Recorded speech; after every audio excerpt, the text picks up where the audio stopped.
Hi everyone, it's Amrita and you're on Say Again, a podcast I kicked off back in July. I'm so excited to have you here and I'm beyond delighted to see that we have audiences in a couple of new cities that have broken into the top 6.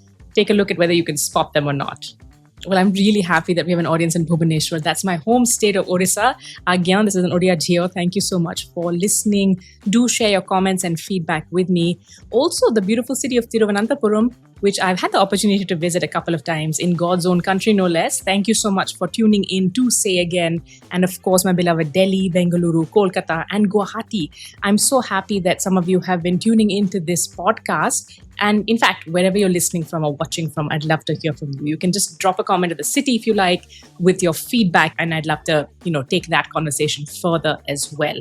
I will give you a little bit more in terms of what this episode is going to be. So like I said last month, we're kicking off these solo episodes monthly where I kind of try and filter some of the lessons learned or take some of your questions, some of your FAQs and have a more casual chat with you. And we'll see how that goes. Now, don't forget to send your questions in. You can do this via email. I'm amrita@healthcollective.in. You can also use the usual social media channels. Feedback would be wonderful, but I'd really like to hear from you and some of the questions that are top of mind for you. Hopefully, you've caught up some of our episodes so far. We've had some fantastic guests, and I'm looking forward to bringing you even more incredible leaders and change makers on the Say Again podcast. So we'll have 2 chapters in today's episode, and I'm going to put the counters in the description so that you can jump ahead if you want to. Chapter 1 is going to be on mental health, more like an intro to mental health, and some things I think might be helpful to keep in mind. Why mental health? Well, October 10th was World Mental Health Day, and the month of October is sometimes seen as Mental Health Awareness Month. And as you know, I set up the Health Collective, another resource that you can find online. I'll put the links in the description to look at mental health and storytelling from an India lens. It's been 8 years of that journey, so I have a sense of some of the questions that tend to come in. The second chapter will be what I would say are tips that I share with people when they ask me how they can be a writer. I'm an author. I've, of course, written 2 novels that have come out. A third one should be out by the end of the year. And I've also co-authored 4 works of nonfiction, which you might be able to see on the screen in a second. So many of us feel like we have a book in us. And if I'm able to help enable any of you, I'd love to do that as well. As you can see, I've written both fiction and nonfiction, as I was saying. And, I actually do have a 2 or 3 part video series, which I'll link in the comments, where I shared some notes, including from master classes that I took. The Margaret Atwood one was amazing. I also shared a video based on Anne Lamott's book, which is just phenomenal as well. So some of my, thoughts and notes from that, wherever that's helpful, I'd be happy to share that with you in the link. So these are the 2 chapters. I'm going to start with what is mental health and why should we care? Grab your chaha, take a small break. You can pause here. Chapter 1 is going to be on mental health. So what is mental health and why do we have to care about it? Well, one thing I want you to know is that mental health is something that we all have. And I didn't even think about this and I didn't even know this properly till an interview I did with a leading psychiatrist some 7 or 8 years ago. Which is to say that I don't think we're all born knowing everything, obviously. And I think there's a little bit of judgment and snobbery that comes in when sometimes people ask questions that seem basic to other people. But that's not a helpful attitude at all, and I don't think that's the right attitude. So I want you to know that, this is going to be a safe space. There are no stupid questions, and we will assume good intent in the comments that you send in as well. But think about that. We all have mental health. This is from an interview with Dr. Vikram Patel back in the day, which I will link in the comments. It was a 2-part interview, and he shared a lot of really interesting insights on mental health in India as well. Now, if you think about the fact that we all have mental health, then we all should know more about it. And we should all be trying to protect and promote our own mental health, as he says. This could take several different, kind of approaches. One is to just have the vocabulary for when you think something is not going right? Like to understand the emotions you're feeling, to kind of get through to understand how to ground yourself, to understand how to get through certain difficult chapters. And of course, we all have difficult chapters in life. There's always ups and downs. If you notice on the Say Again podcast, I often ask our guests to talk to us a little bit about the downs, not just the ups, right? Like not just the success that everyone is celebrating, but what's happening behind the scenes.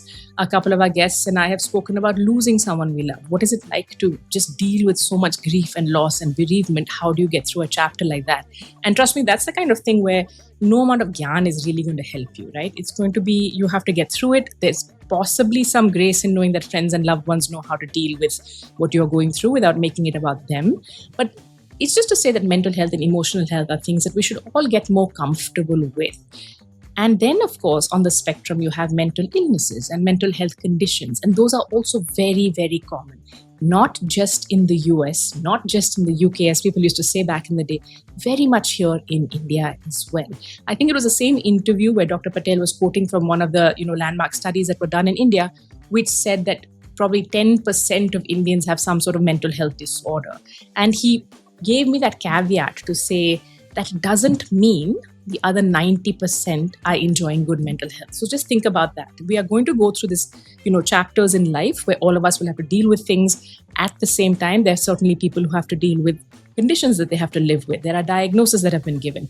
And the problem that happens when we conflate these two is that if I'm saying I'm depressed and I've had a bad day, or I'm feeling blue, or I'm just getting a little bit pissed off and I'm just, angry, and I walk it out, let's say, and I wake up the next morning and I feel much better.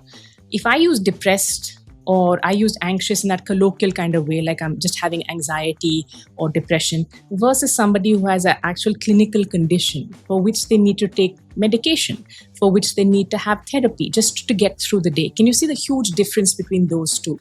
What ends up happening sometimes, though, because language is like this, is that I will be looking at them being like, yaar, I just went for a walk and sab kuch theek ho gaya tha. Why can't they just snap out of it? So we do need to think about our words a little bit. We do need to think why we judge all the time, constantly. I don't know why we do it. And we do need to understand that in every family, yes, in India, not just in the US and the UK, in every family, there will be somebody who has a mental health condition as well. So the easier, we get to have these conversations, the more comfortable we get with the language, the more we learn about what common signs and symptoms are, the much better it's going to be for all of us, much better for all of us. And I think one of the things we do learn is that we want people to know that they're not alone. We want to know when we're going through something that we're not alone, and just putting a name and having the vocabulary to articulate what we're going through can sometimes make all the difference in the world. So whatever you're doing, wherever you are, whoever you are, I hope you know that you're not alone. And I hope you will try to look up some credible information, because what we need is good information and access to affordable resources. All of us might not need help right now, but it's good to know where the help is when we need it. I, of course, will say that the Health Collective, the site I set up, is a good place to start, and I can put some thought into helping you navigate that site if any of you are interested. But do look up credible sources of information and don't listen to just anybody on Instagram or wherever it is. We are, owe it to ourselves to get better informed about these things. We owe it to our families, to our friends and our loved ones. So the 8, years I've spent with the Health Collective, setting it up, curating stories, learning from people, and I learn from people all the time. The more I can tell you that how we tell these stories matter, how we frame them matters, and the fact that it affects all of us also matters. So enough from me. Go ahead and check out some of these websites, bookmark those links. I'll definitely put some links into the description here, including that crowdsourced iCall list of therapists across India, across cities. People have actually taken the time to put in details like, who's queer friendly, who's inclusive, who's affordable, who's good. And so you can make an informed decision for yourself or for someone who might need some help. And remember that there's nothing wrong in reaching out for help when you need it. I hope that's helpful, and I'm going to take a pause here. We'll switch topics a little bit for you and give you another lesson learned. Okay, time for the second chapter of this video. I don't know if you've taken a short break, but I've certainly taken a sip of tea again, and I'm ready to roll.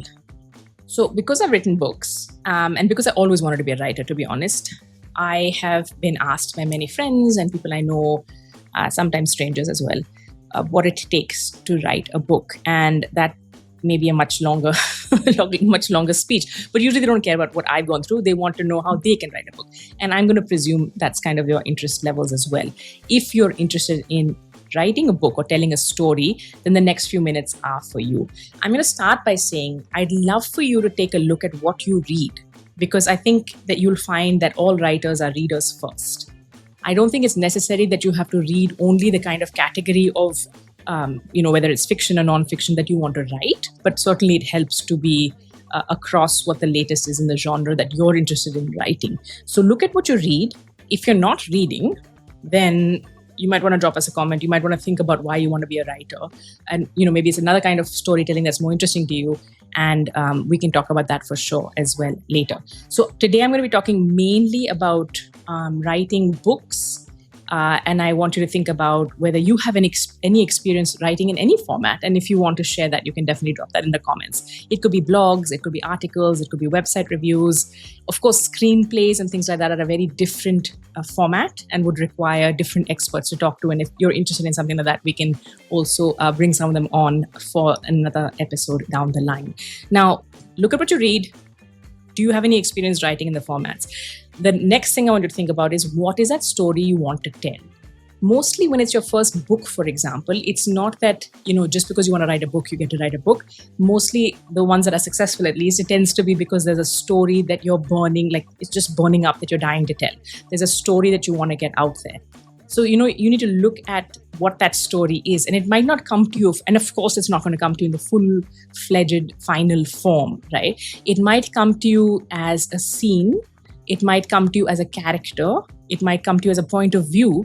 And you should start jotting these down. I think in my first book, I was quite delighted to actually write it out longhand first and then write it on a computer. I don't think that's ever going to happen again, but there's something magical about that. I have said this in the past. But what you don't want to do is, forget to note down the different ideas that are coming to you. So what is a story you want to tell? And in that story, what's already come to you? I think if I'm not mistaken, for me, it was, for my first book, that is, it was a setting between two people, an estranged couple sitting in a cafe. And it was like their internal monologues as they were having coffee, and they were kind of going from being very, very civilized and cordial to being pretty, pretty nasty because of a terrible relationship.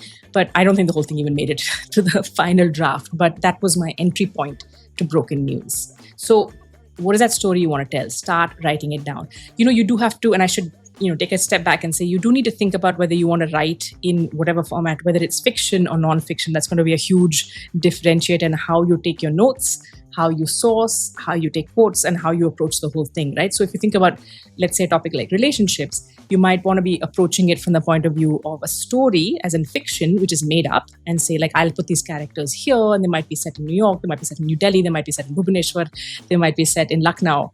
They could be anywhere. If it's non-fiction, of course, you're then constrained by the interviews you are doing, the fact-checking, the process is entirely different if you're doing a book on relationships. And I don't know, maybe a publisher wants to commission something about urban relationships in India. That used to be an idea back in the day anyway. Once you've decided what the stories you want to tell and the format you want to tell, you need to think about how to get started. And I think that's the thing that actually really is the toughest thing, having a blank piece of paper, which is why if you've made notes throughout the time that you know that you want to be writing a book, it's going to be much easier for you. One parallel question I have, if any of you have gotten this far, you can drop it in the comments, is how long have you been writing without, say, being published? Have you had a journal all along? Have you been somebody who just likes to write things down, even if they've not been for public consumption? In which case, actually, I think that will stand you in good stead, because there's nothing like practice. The more you write, the better you're going to get at it. Between my first novel and my second novel, I think it was 5 years between the two books coming out. And I would dare say my craft had gotten better. I mean, it can always improve, but it had gotten, exponentially better. So the more you write, the better you're going to get. So that is a tip. Practice, practice, practice. Keep writing. And you could just keep practicing. The writing exercises you can find very easily online, or you could just keep practicing with this draft you have. The same scene in the same cafe between the same people, done from a different point of view. You'll always find different things being shared and different perspectives being, when you take different perspectives, you'll always find different nuggets coming out. you'll find that some of you are better at dialogue or conversation than description, and you want to get pretty good at both. Get a sense of your flow by practicing, and then get started. Just start. Just look at that blank piece of paper and just start, typing or writing longhand so that it's not blank anymore. And I would say usually it's helpful to just start writing and then edit later, because sometimes some of us will write and then, edit and write and edit, and you never get past the first 2 pages and then you're stuck. But you get started by starting. I know that's just doesn't sound very deep, but it really is. You have to start. If you don't start, you're never going to finish. And it's not even about the finishing at this point. It's about this is just the very basic bones of getting started and getting your story and outline, character maps, plot, those things down on paper. I think the Margaret Atwood, masterclass, I had done a little video based on a couple of masterclasses, including that one, which I'll link in this description. That was that most people don't start with the full idea. According to her, many writers don't start with that. It could be the scene, like we said, it could be a character. It's usually not going to be the full plot, but some of you have the full plot mapped out. So just get it down.